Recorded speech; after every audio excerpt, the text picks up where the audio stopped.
श्री गुरुदेव दत्त. श्री गुरु पद्मा महाराज की जय. फाल्या गुरुद्वाराची पौर्णिमा. आमगेले गुरुमठ क्षेत्र, पवित्र क्षेत्र बाड ह्या क्षेत्रात आज पैंगणे परशुराम नाट्य मंडळी हेम एक संगीतमय नाटक प्रस्तुत केले. चोका मेळा आणि काना हेम गेलं एक जो प्रसंग असा ते मी सादर केले. तो सादर केले तेमकां धन्यवाद. आणि सुंदर रमणीय लोक तन्नीन झाले हे एक प्रयोग पळोवन आणि विठ्ठल नामाचा जलोगस करता. आणि जय पद्मा गुरु महाराज दत्तगुरूचो नामोस्मरण करता. हो आज एक सुंदर प्रसंग तेमी आज हिंगा अवतारलो. तेमकां आमगे सगळे कमिटीच्यान तेमकां धन्यवाद. आणि सगळ्याक दिवपाची शुभेच्छा. आणि सगळे फाल्यां गुरुद्वार पौर्णिमा जो देवा कडेन येवन आशिर्वाद आणि कृपादृश्टी सगळ्याचेर रावची. आणि लोक कल्याण हो काम कार्य करचो. आणि निस्वार्थ ह्या क्षेत्रात येवन अठरा नियमा प्रमाणे आमी सगळे लोकांनी येवन हो उत्सव साजरो करचो. जय पद्मा गुरु महाराज की जय.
जोहार असेल तो ख्याला कशाला हाताला काही म्हटलं अंगण झाडून निघाला काय तसा. आज तुझा अभंग सुद्धा ऐकायला आला. हो म्हटलं झालं तरी काय असलं. काय झालं देवळीचा देव रांगोळी दिसला नाही. त्यामुळे जिभेवरचा अभंग जिभेवरच नाचत राहील, बाहेर आलाच नाही. आई तुम्हाला एक विचार, पंढरीच्या माझ्या पांडुरंगाचं सगुण रूप आज माझ्या डोळ्यात का झालं. माझ्या वेड्या वाकड्या अभंगाचा त्या देवाला कंटाळा का बरं आला. माझी कान्हा का चोकोबा, कान्हा तुझा अभंग ऐकायला आज कशी येणार. का बरं. अरे कान्हेचा आज गांधर्व विवाह आहे. पांडुरंग म्हणून तुला मुद्दाम बोलावलं. हे बघ संध्याकाळी ये. येताना तांब्या पितळी घेऊन ये. गुडघुड आहे, वाढप घेऊन जा. तू तसाच विसरशील मग कान्ही माझ्यावर राहते. मी तुला फार मानते. तुझ्यावर तिचा लोभच आहे तसा. आई आई काय म्हणाला. तुमच्या मुलीचा आज गांधर्व विवाह.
हे अगदी अपात्र आहे. असं काहीतरी बोलू नाही कडे.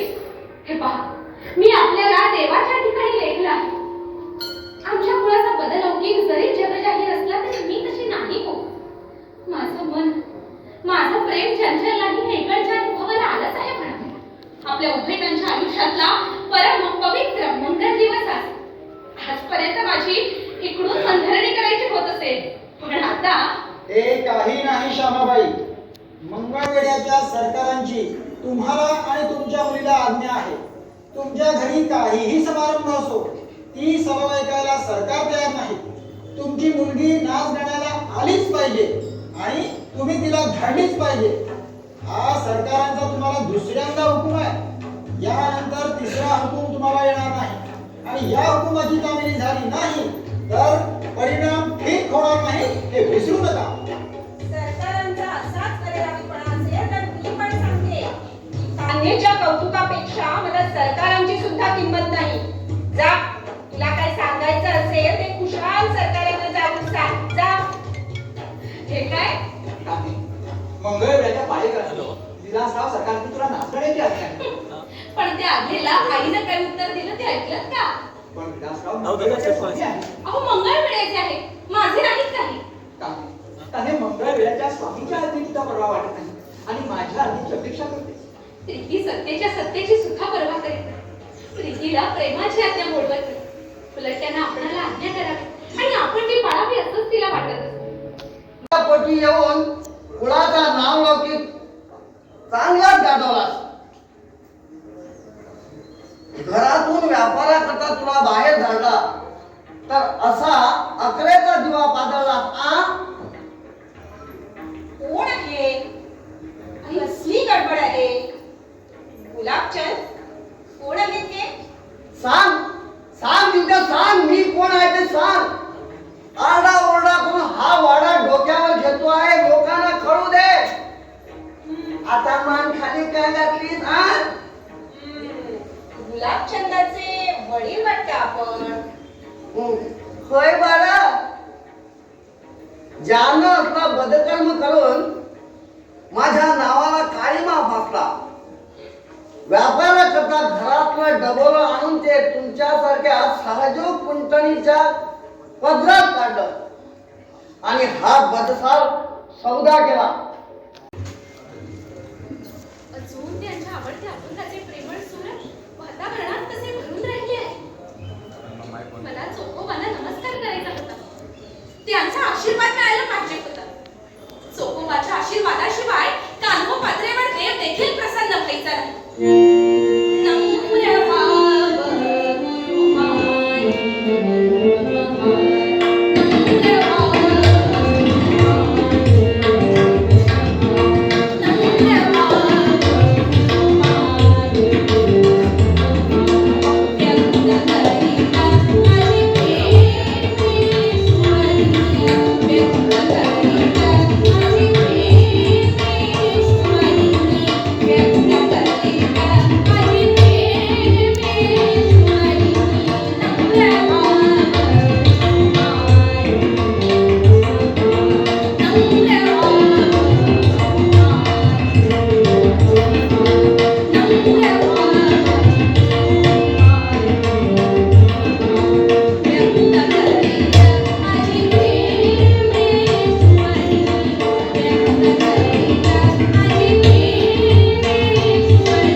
सारं झालं ते योग्य झालं आहे तर